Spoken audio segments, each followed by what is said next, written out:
James Dennis of Lincoln, about above the wide space, 2 lines up. It's Lincoln, Massachusetts. That is the marriage record. I think I can handle that. It's the marriage record of my great-great-great-grandparents in Lincoln, Massachusetts. I mean, Concord, Massachusetts. And I'll have more to say about this later. 7 generations. Above that pale ribbon of road to the corner of your screen, beneath the verdant, voluptuous trees, you'll find the Denises farm. There is the house. It has seen better days, and you're going to see its better days tonight. And a half-mile uphill, see that opening? Is the Perkins Denise Cemetery. The story of the Denises farm is the story of the souls whose remains rest in that cemetery. The saga begins with my great-great-great-great-grandparents, Prince and Judith Perkins and their children, free African Americans who came to the region from Connecticut in 1793 with the first wave of settlement in the region after the American Revolution. To put this in perspective, that year, George Washington was inaugurated for his 2nd term as president, and Abraham Lincoln would not be born for another 16 years. The upper tier of Pennsylvania was originally a part of the Connecticut colony, and Connecticut settlers from that area belonged to the Connecticut line of the Revolutionary Army. The rugged mountains, they originally settled in Wyoming Valley, 40 miles from the farm, and the rugged mountains where the farm is located wasn't settled until after the Revolution. There are 2 Revolutionary War markers in the Perkins Denise Cemetery, and you will find out why in a little while. And the star, of course, is the Grand Army of the Republic, the Civil War marker.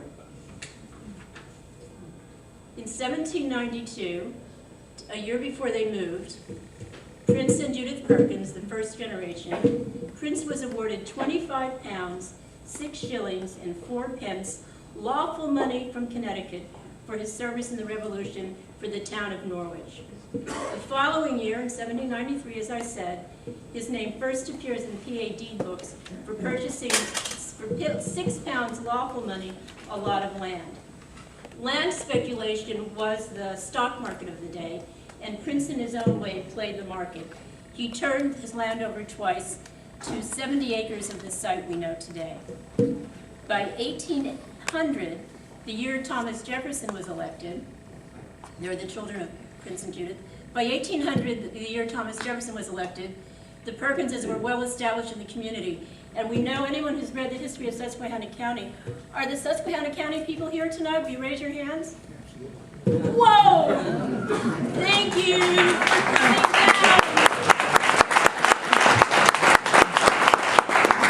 Wow. They've kept this history up there. And in the 1980s, when I very first started looking for documentation of everything that I'd been told in oral history, I went to Betty Smith, Susquehanna County Historical Society, and she sent me a packet of stuff that confirmed everything that, you know, Norman and Hope and Edith had told me. So, you know, and they're just great people. So, I digress. But in the History of Susquehanna County by Emily Blackman, which was written in, I think, 1873, there's a notation that Prince Perkins played the fiddle at the July, people are nodding their heads, Sherman, at the July 4th celebration in Susquehanna County. So they were a part of the community. These were not black people living up on a hill afraid of people. And it sounds like Prince Perkins was quite a character too. He had personality, he also had moxie. So on your brochure, on the front of the brochure in your packets, you will see an excerpt from the 1800 U.S. Census featuring Prince Perkins' name. Again, to put it in perspective, Susquehanna County didn't become a county until 1810. So my ancestors were there before the county even existed as such. Prince and Judith's surviving, children, young Prince Perkins, William Perkins, and Phoebe Perkins, are the 2nd generation on the land. Young Prince disappears from Blackman somewhere along the line, and We don't know whether he died, he lived to adulthood, and then he just disappears from the record. William Perkins is my great-great-great-grandfather, and of course there was his sister, Phoebe Perkins. This is the Prince Perkins, what we call the Prince Perkins Archaeological Site. That is where the first cabin or house existed. Half a mile uphill, it's not far from the cemetery, and now it is called the Prince Perkins Archaeological Site. And my colleague Wade will tell you about an archaeological field school that the State University of Binghamton did up there and the artifacts they retrieved. This is another view of the Prince Perkins Archaeological Site, and that is where the family lived. Prince and his son Williams, my great-great-great-grandfather, cultivated the land, cleared the land, and built stone walls that you see throughout the region. This was, stone walls are sort of a building technique that came from New England. And this was the Brooklyn Township Historical Society erected this plaque in honor of Prince Perkins about, I think, how many years ago was this? 30 years ago, 20 years ago? These are, again, some of the stone walls. You'll recognize one from your invitation. And the other one, the upper one, you can see the stone walls going through the woods. It's 153 acres. A lot of it is still a woodland. It's a beautiful site. Phoebe Perkins married a man named Bristol Bud Sampson, a free African-American veteran of the American Revolution who also enlisted in the Connecticut Line in 1777 for the duration of the war. Bristol Bud and Prince, we believe, knew each other in the war. There's a Prince and a Bristol Bud in the records at Valley Forge in the Connecticut Line. And we believe that that is why he eventually came to live with the family and subsequently married the daughter Phoebe. You know, you had to take a spouse where you could find one in those days if you were a young lady living on a hilltop.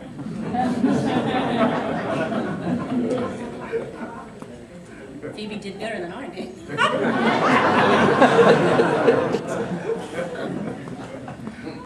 I digress. Bristol Bud became blind and applied for a pension that in 1818 had become available to disabled veterans of the Revolution. The story of how he did this is amazing. Now here you have this man who's blind, living on a hilltop in Pennsylvania, I almost said in Tennessee, in Pennsylvania.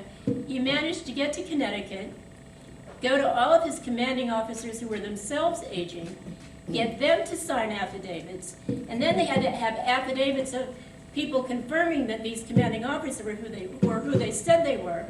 Then he had to get that to Washington. It had to all be confirmed.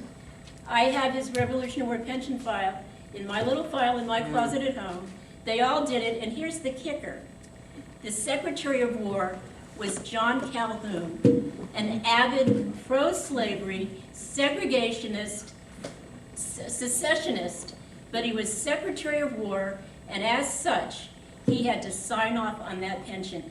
And on his record it says, for the benefit of the black man. And the reason it says for the benefit of the black man is that in addition to awarding him his pension, they awarded him all the back pay for the 3 years it took to process the application. Right, could we get that today? Could we get Congress to do something like that today? And 6 years. And with that money, Bristol Bud and Phoebe Perkins Sampson, they bought a site of their own property right near the farm, down the road in Oakley Crossing. And again, the Brooklyn Township Historical Society had this marker placed. And later when my colleague Wade does his show, he'll be able to show you where Oakley Crossing is in relation to the farm. And he is also buried in the cemetery. All true, all documented. William Perkins and his wife Melinda built their own house downhill on a plateau, and that is the house that stands there today. Here are some of the fields you can see. People look at that hillside now and they say, there's no way there could have been a farm there, it's too hilly. Well, you can see they had fields there. There was a farm, and even when I was coming up, You could still see those fields and cows that graze there. They weren't our cows, they were leased out to other people's cows. In 1821, not far from the farm, here again, William and Linda Perkins, the Milford-Owego Turnpike was built right near Oakley Crossing. And the Milford-Owego Turnpike went on into upstate New York. Later, the route of that turnpike was, of course, that slaves who were seeking freedom on the Underground Railroad. They followed that route of the Milford-Owego Turnpike into upstate New York. And the farm was a stop on the Underground Railroad. That's the house prior to the 1939, they modernized the house. But that's the only photograph we have of the house, pretty much probably the way it looked when Melinda and William Perkins lived there. Many people today upstate in Susquehanna County still refer to what we call the Perkins Dennis Cemetery as the Underground Railroad Cemetery, because slaves en route to freedom, I like to call them men and women who were en route to freedom rather than fugitives or runaways, who died are reputed to be buried in unmarked graves in our cemetery. It was the only cemetery, black cemetery in the region, certainly the only private black cemetery in the region. And so it is sacred ground in many ways.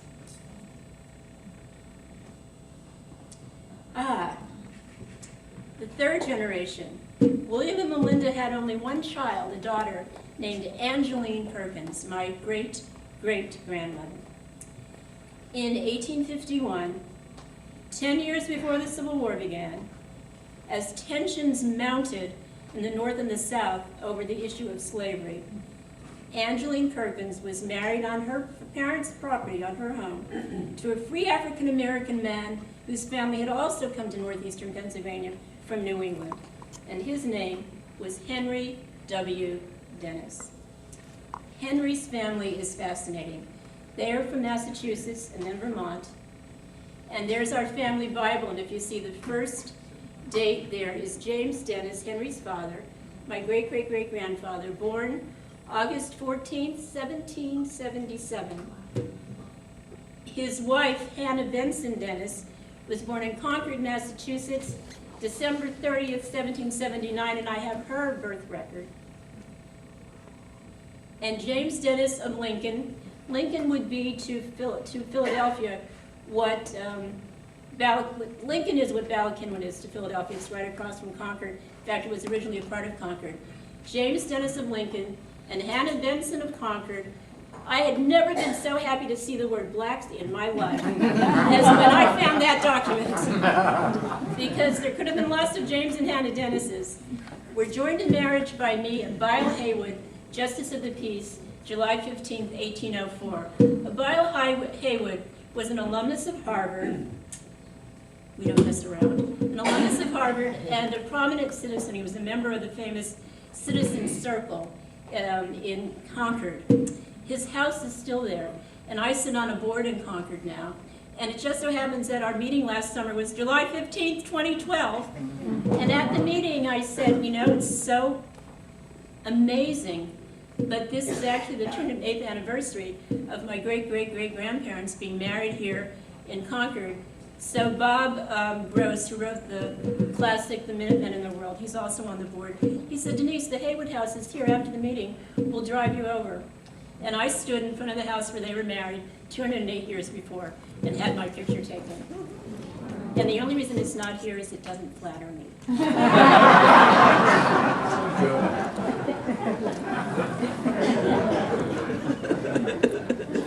If I looked good, it would be there. But, and this is the wallpaper you saw in the beginning with the sepia wash on it. This is an interesting document. I'll move along here. I have so many stories to tell, I have to move quickly. James and Hannah left Concord they lived first in Cambridge and they're there, and then they moved to Vermont. A lot of people were moving out of Massachusetts, white people too. In fact, most black people couldn't leave, they didn't have any money. But they were moving because there wasn't enough land for people to inherit. So people were moving to Vermont and what is now Maine. And James Dennis was able to do this by 1810. They were in Vermont, which is where my great-great-grandfather, Henry Dennis, was born. And again, Bob Gross, the historian, he said James Dennis had to have been connected for a black man to have this kind of money to be able to move around. But in any event, he was in the War of 1812. He was a teamster. Recruited by Thaddeus Stevens, if you've seen the movie Lincoln, Thaddeus Stevens was then a young lieutenant in Vermont. And when I went down to the National Archives to get James' record from the War of 1812, there it is. He had been recruited by Thaddeus Stevens to be a teamster, and he drove his own team of horses in his own wagon, and he was in the War of 1812. They didn't pay him everything that he was owed. He petitioned Congress, so it's in the congressional record. They did not realize that they were supposed to be second-class citizens. In any event, this is a very interesting addendum to the 1820 census. You can see it's marked colored. I've looked through every census record going back to 1800, the only one that has this on it. And the writing along the side said there being no slaves, but very few free people, free colored people in my region. I've taken the time to list them. Those with the letter like a T next to their name are the heads of white families who have free colored people living with them. And one of the names is Catlin, the famous painter of Indians, George Catlin. His family was from that area. All others are free colored heads of families. The first name on the list in Auburn Township is Dennis James, and the last name on the list in Waterford Township, which is now Brooklyn Township, is Prince Perkins. Of the 6 free African American or colored heads of families, 2 of them were my ancestors, and at that time, Prince Perkins had no idea that one day his property would bear the name of James Dennis's 3-year-old son. That I'm here to tell.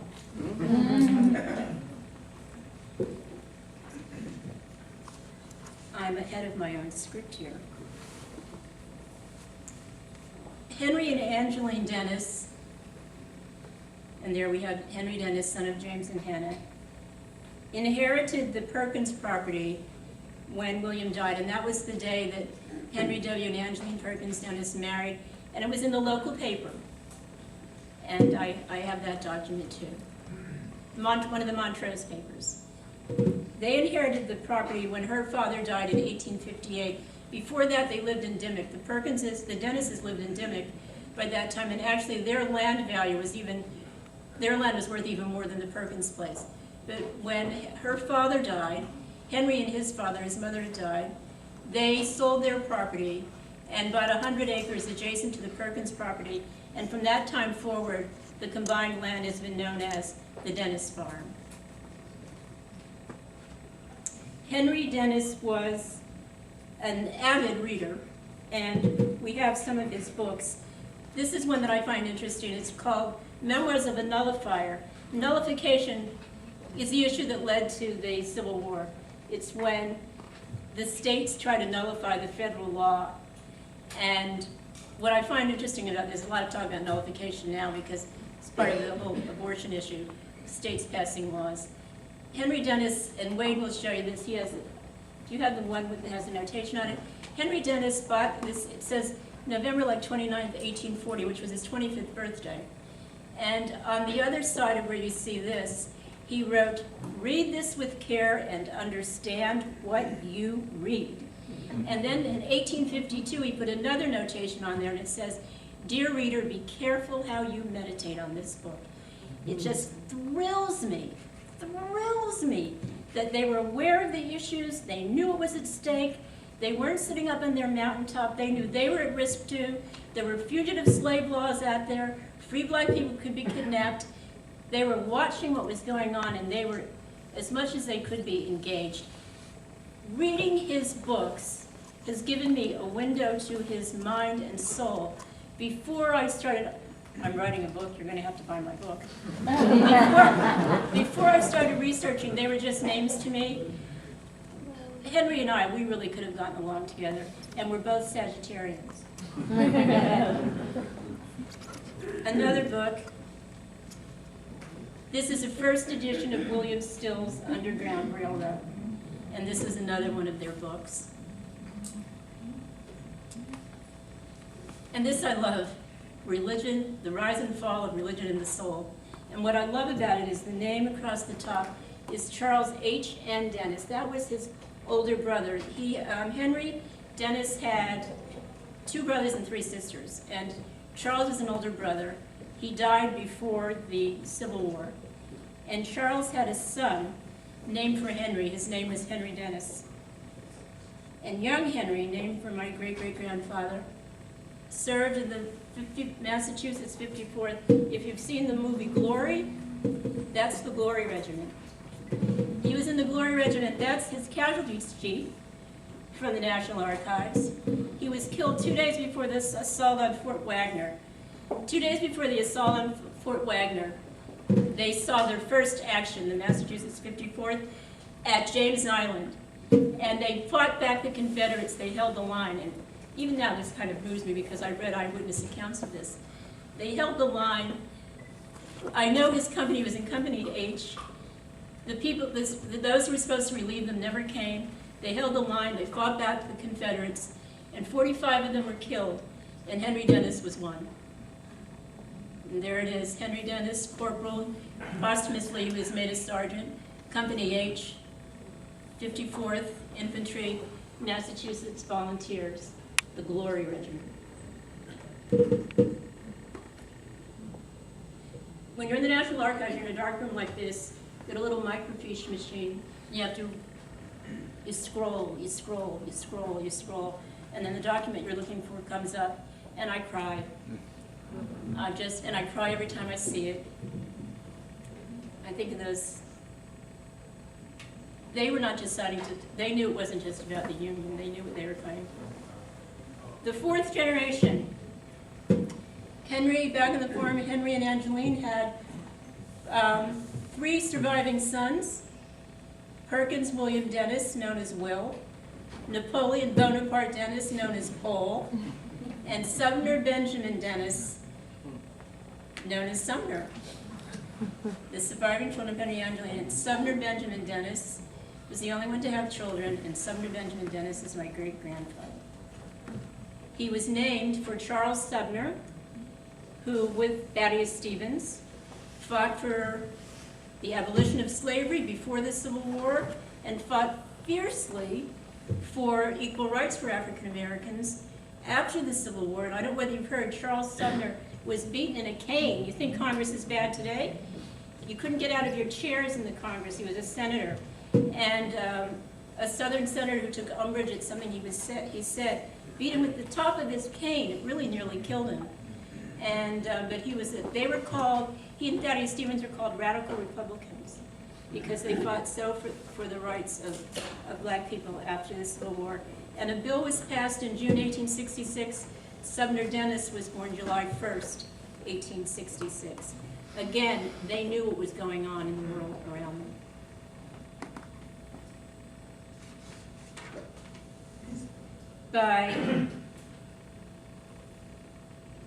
Before I go, I wanted to also say that 2 more Dennises were in the Civil War.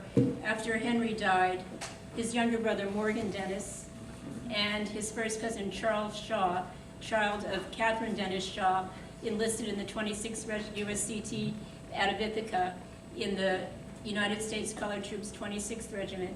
They served through the duration of the war and they survived. And their names are on a monument in front of the St. James AME Church in Ithaca, New York. So lots of Civil War presence here. By 1870, Henry and Angeline had increased their farm to 218 acres.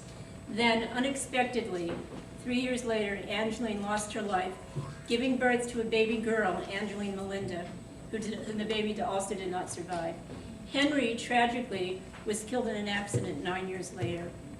When his father died, Will Dennis, Perkins William, who was then a student at Lincoln, near here in Chester County, returned to take the reins at the farm and remained there until shortly before his death in 1918. The Industrial Revolution by then had transformed the United States from a country of farmers to one of city dwellers, and Cole and Sumner left the farm. Cole went to Ithaca and then Detroit. Sumner Dennis went to Wilkesboro in Wyoming Valley, where the original Connecticut settlements had been, and where I grew up and 2 other people here today grew up, and lived his life there. On November 20th, 1895, in the Bethlehem Church in Wilkes-Barre, Sumner Dennis married Mary Kinslow. Mary Kinslow's parents had been married in the same church in 1868, and I have both marriage documents from her parents and hers and Sumner's. Sumner and Mary had 5 surviving children. Oh, I went the wrong direction, people.